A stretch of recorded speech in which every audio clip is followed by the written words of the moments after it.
আরে পাগল ইট খেতেছে কেন? আরে পাগল তুই ইট খেতেছিস কে? আরে ও সমস্যা কি? আরে এই পাগল আজকে আবার পাতা খাইতেছে। এই পাগল এলো পানি খা।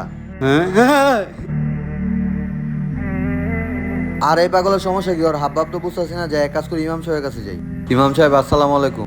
ওয়ালাইকুম সালাম। ইমাম সাহেব, আমাদের এলাকায় একটা পাগল আছে। আমি ওর জনি দিয়ে ইট খায়, লতা পাতা খায়, কিন্তু খাবার দিলে খায় না। এটা কেন ইমাম সাহেব? আরে ভাই, তুমি যে ওর যে খাবারটা দাও ওই খাবারটা তোমার কাছে খাবার মনে হলো, ওর কাছে ওইটা আবর্জনা মনে হয়। কিন্তু কেন ইমাম সাহেব? আসলে ভাই হয়েছিল কি, আরে এটা তাইজুল না? এই তাইজুল, এই এদিকে আয়। জি ভাই বলেন। কিরে তুই যে আমার কাছ থেকে মিষ্টি মিষ্টি কথা টাকাটা নিয়ে গেলি, টাকাটা কবে দিবি? ভাই ব্যবসার অবস্থা খুবই খারাপ, 1,20,000 টাকা লস খাইছি, টাকাটা হলে আপনারা দিয়ে দিন। এত কিছু বুঝি না, তুই রস খাইছিস না কি গেছে এটা আমার দেখা লাভ নাই। তুই যে টাকা নিয়েছিস এটার সাথে লাভ নিয়ে যায়, সুন্দর মতো টাকাটা দিয়ে যাবি, ঠিক আছে? যাই হোক। এর জন্য আর এটাকে আবর্জনা মনে হয়। ও আচ্ছা ইমাম সাহেব।